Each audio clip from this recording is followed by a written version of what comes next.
Hi, everybody.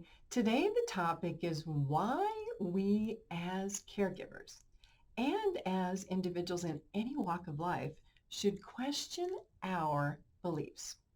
Now, if you are a caregiver, you know the role of caregiver is bombarded with so many issues, including the expectations of others, what your culture expects from you, what your family expects from you, what this person, your aging parent, a spouse, somebody else, expects from you. And when we look at the bigger picture, it's also what does society say that caregivers should do? What does your religion say that caregivers should do? So with all of this mental conditioning, right, we're taught to think a certain way. We're taught to do certain things. How can caregivers improve situations where they feel exhausted by everything that has to be done? And some caregivers are to the point where they feel like they've given up their lives for years to the point that they don't even recognize who they are. Now, if you're early in the caregiving journey, maybe you've only been a caregiver a year or two, you may not be to this point. So this video may be catching you at the opportune time to save you from going down this path where 5 years or 10 years or 15 years from now, you feel burned out and worn out and mentally exhausted. So one key to all of this is to question belief systems and why each of us believe what we believe. Now, there's a catch with this, though, because it's not quite that easy. Questioning our beliefs can be difficult because if we question our beliefs and we come up with a new belief, we may have to change the way that we think or change parts of our lives, right? So questioning beliefs can result in having to think a lot, make decisions. Do I change? Do I not change? And those decisions can result in people judging us for doing something that they don't agree with because they have a different belief. We might fail. We might make the wrong choice. And so when we question our beliefs and we make changes, we have to live with the outcomes and be responsible for that. Now, most people just go along with the crowd and go along with influence. And then what happens is they blame other people. Well, I did this because it was expected. I did this because of that. And they end up with this life where it's like they don't feel like they're in control and they're blaming everybody else for what they did, although who made those choices? The person did. So stay with me for a very thoughtful discussion. I'm Pamela D. Wilson. I am a caregiving expert with over 20 years of experience. There are over 800 videos here on my YouTube channel. Please follow the channel, like the channel, share it with other people you know who are looking for hope, help, and support. On my website, PamelaDWilson.com, there is my podcast, The Caring Generation, online courses, my blog, my book, a lot of helpful information for caregivers and aging adults and anybody who wants to be healthy and feel better every day about your health and your life and the decisions that you're making and your relationships. So let's kind of set the stage for this discussion by just sharing a little bit of background about caregivers. So bear with me for a second here. So if you're like many caregivers, you started out helping a parent just a little bit, maybe errands or groceries, and time has passed and now you're involved in doctor appointments and dealing with health insurance companies and you're getting calls at work from your parents and just everything, right? So you feel like you are swimming against this current of all this stuff that keeps coming your way and you're trying to work and have a marriage and take care of your kids and do all this stuff. And it's just like, oh my gosh, I feel like I'm hitting a wall here. And this is really common because caregivers are truly problem solvers, right? You're trying to solve problems for a loved one who might have physical or mental or emotional issues. They've got health problems. You got to go to the doctor. You have to do all this stuff, right? And it can feel out of control because it's not your life, right? It's somebody else's life that you're having to manage, and there are a lot of other people involved. So as that caregiver, you have this long list of tasks. And then, so you got the tasks here, and let's add on all of this emotional pressure that keeps just coming and coming and coming, and all these expectations. And that can feel like a really heavy burden to carry. if you think of, how do I make a change? How do I stop all of this from coming at me? How do I do this? Most of it is early boundary setting, which caregivers don't think to do because they want to be helpful. So you kind of have to shift the way that you think if you want to make a change. And so to do that, you have to actually realize that life could be different. Things could be different. And that is a belief change for many people. It's a belief change because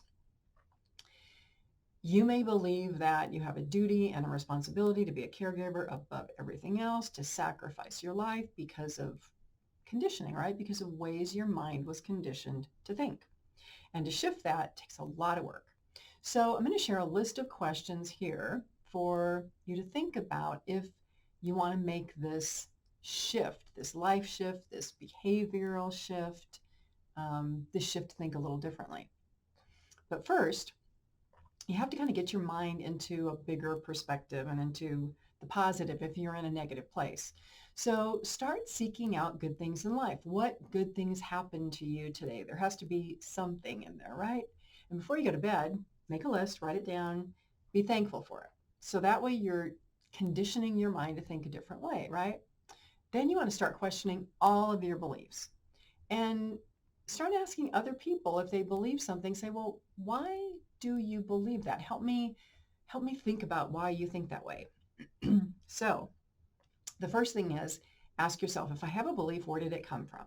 Did it come from school, where the education I received was limited by what the state you live in approved for the curriculum? So that's the information that teachers teach you, right?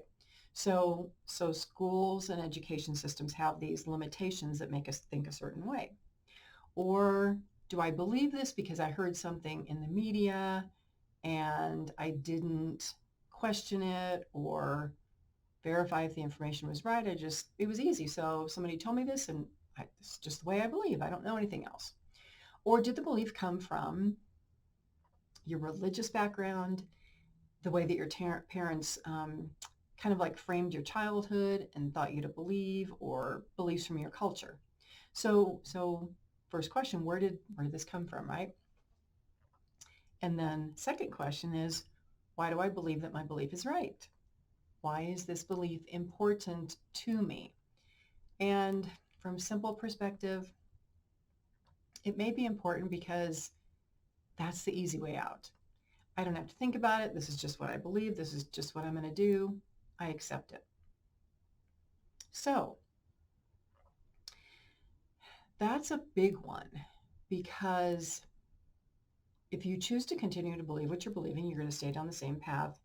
If you investigate other options, you may have to go in a different direction. Then the next question is this belief that I have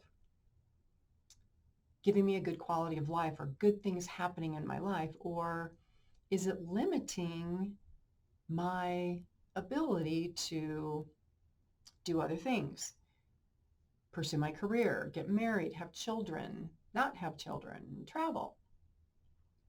Am I making sacrifices because of this belief?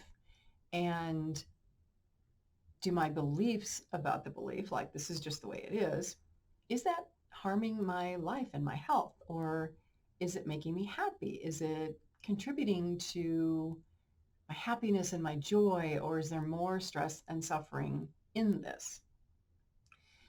Then when we think about our beliefs, we want to go back to personal experience.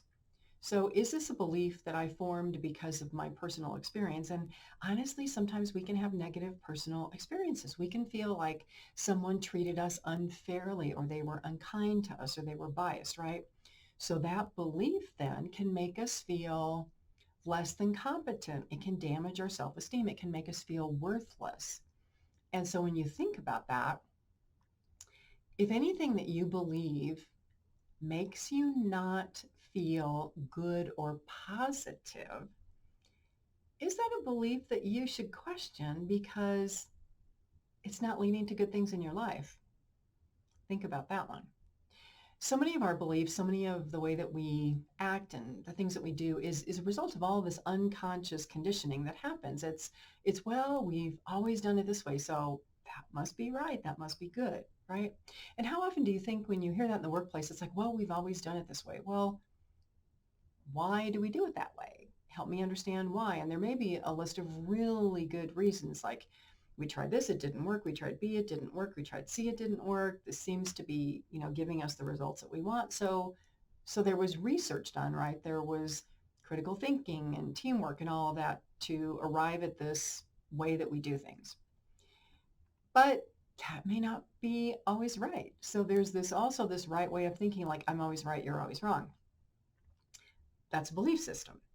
And that can be based on an inability to invest time in understanding why other people think that they do, and invest time in investigating the background of this belief. So it's much easier to follow the crowd and to go with culture and religion and school. It's kind of like living on autopilot, being like a robot saying, well, everybody else is doing it, so I'm going to do it too.